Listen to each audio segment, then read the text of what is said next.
Hi there, it's Les from Hypnotherapy Unleashed. Thanks ever so much for clicking on this video, and in today's session of Making Sense of the Mind, we're going to be talking about caffeine.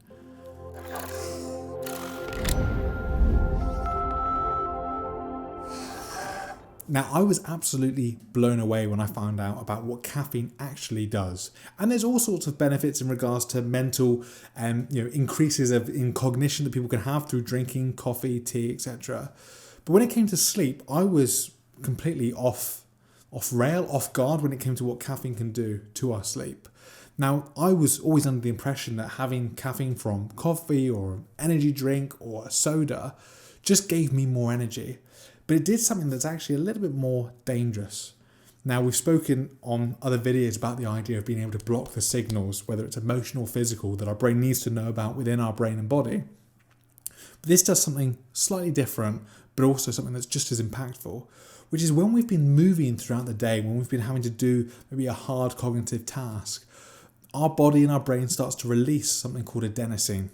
And when there's different levels of adenosine in the body, they bind to certain receptors that will send a signal to the brain to say, oh, we're tired now, we should slow down. What caffeine does is, because it's so similarly shaped to adenosine, is it actually goes and fits into those receptor sites, which means that the adenosine that's out there floating around can't get in there and send a signal to our brain and body to say that we're tired.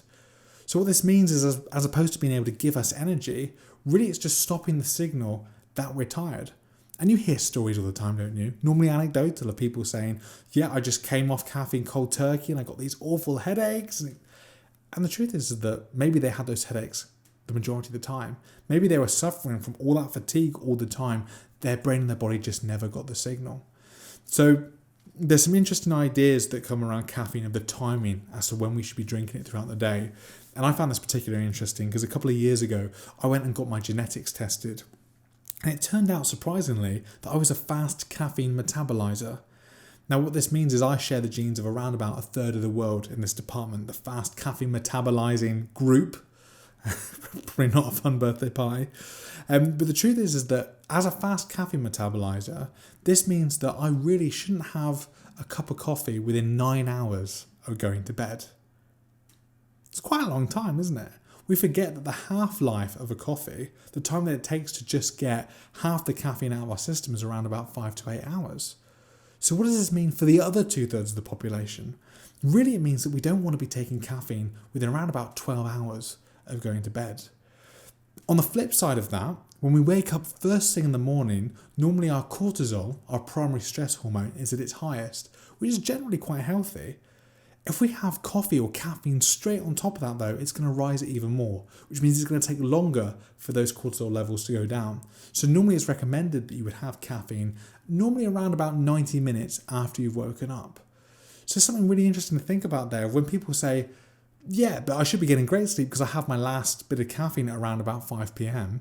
Well, the truth is that maybe our body's just not getting the signal that it's been craving for so long to have, that it's tired or that it needs to rest. So what are you going to do?